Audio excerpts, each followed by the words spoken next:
They commonly advise, do not involve yourself in too many affairs if you wish for a cheerful life. Indeed, there is nothing more beneficial for a person than to limit oneself to necessary actions alone, those required by reason for a being born into society. This restraint not only brings cheerfulness arising from the virtue of simplicity, but also from the reduction of unnecessary efforts, since it is true that most of what we do or say is needless. Eliminating these superfluous actions will naturally lead to more leisure and less anxiety. Thus, before every action, one should remind oneself, is this task truly essential? Beyond actions, one should similarly curtail unneeded thoughts and imaginations, for by doing so, we prevent the actions that such thoughts might incite. Reflect, too, on the life of a virtuous person who finds contentment in whatever circumstances fall to his share, someone who, satisfied with the justice of his current actions and the goodwill guiding his future intentions, lives in harmony with his destiny. You have tried the other way of life. Now experience this simpler approach. Let go of unnecessary worries and simplify your soul. Does someone wrong you? He harms himself, not you. Why should his actions disturb your peace? Has some event occurred to you? Accept it as part of the vast web of fate spun from the beginning of time. Life is short. We must strive to use the present time wisely, acting with prudence and justice. Approach recreation with moderation. This world is either a harmonious order, a cosmos, or an elegant composition. And if it appears a blend of various elements, even in its apparent disorder, it still reflects beauty. If there is beauty within you, how could the entire cosmos lack it? Despite the diversity of all things within it, the elements intermingle and yet remain united, bound by natural affinity. Whether one's disposition is melancholic, indulgent, hard-hearted, or cowardly, it all derives from the same universal nature. If one is unfamiliar with the world's character, how is it different from someone who marvels at the ordinary course of things? True estrangement from life occurs when a person flees from reason, the common bond among humanity. He who ignores reason is as if blind, for he cannot perceive the truth within his own understanding. He who is dependent upon others is poor, lacking in the self-sufficiency needed for a tranquil life. And one who resents the course of events has in effect rebelled against nature, separating himself from the world's harmonious order. The very nature that brought him into being now orchestrates each moment, and all discontent pulls him from the collective soul of rational beings. Some practice philosophy without worldly possessions, bereft of even a coat or daily bread, yet they do not abandon reason. Likewise, if I lack the teachings and lessons that nurture the mind, I will not waver in my commitment to reason. Whatever skill or trade you have acquired, embrace it fully and find solace in it. Live out your remaining days committed wholeheartedly to both the divine and your own virtue. Toward other people, avoid being either tyrannical or servile. Reflect on past times such as those of Vespasian, where you find the same routines: people marrying, raising children, falling ill, dying, fighting, feasting, trading, farming, flattering, boasting, suspecting, and seeking power. And now the era has long passed. Think also of Trajan's time, and again you find the same. Look upon other ages and civilizations, and see how many strove fervently toward worldly pursuits, only to vanish into the elements. Consider those whom you have personally seen preoccupied with fleeting desires, neglecting the very duties demanded by their own nature. Remember that your conduct in all things should match the dignity of each task. In doing so, you will avoid lingering on trivial matters longer than needed, thereby preserving your peace.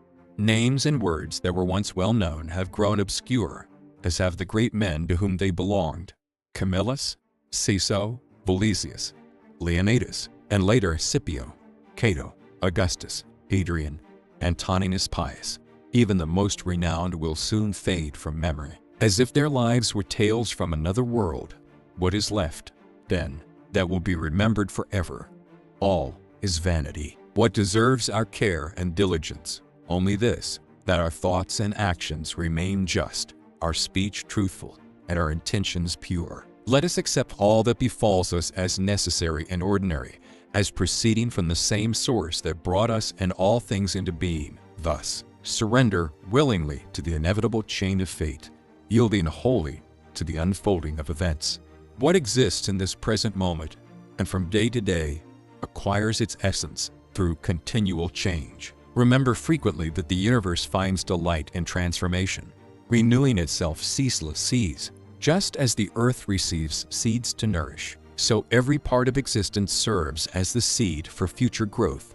If you think only the earth and womb hold seeds, you are simple in your understanding, prepared as you are for death. You have yet to achieve complete simplicity. You are still troubled by external fears and suspicions, and have not fully embraced a meek, compassionate stance toward others. Look upon those regarded as wise by the world, and consider the things they avoid and seek, to see if their actions align with reason. Evil cannot dwell in another's mind, nor does it reside in the constitution of your body, which is merely the shell of the soul. Instead, any conception of suffering is contained within the mind alone. If you allow no such perception, then all remains well. Though the body may endure harm, let the mind remain unaffected. Judging such harm as neither inherently good nor bad. What affects both the wicked and the virtuous equally is neither for nor against nature, and hence is neutral. Always view the world as one living entity with a single soul, where all things contribute to a unified purpose, interwoven in connection and concord.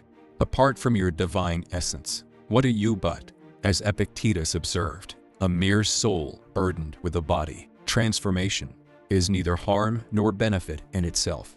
The age of the world flows like a river, its current carrying all things briefly into sight before they are swept away. Whatever occurs in the world, like a rose blooming in spring or fruit ripening in summer, is just as natural and ordinary. Illness, death, slander, and deception affect only those who have not learned to approach them wisely, for all that comes to pass follows the course of what went before, revealing a system not of mere causation, but of an architected, ordered cosmos.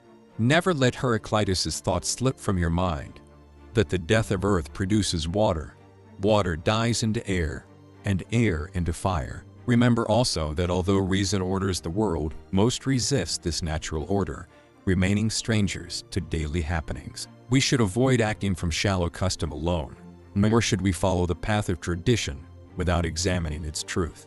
Imagine a God decreeing that you will die tomorrow or the next day.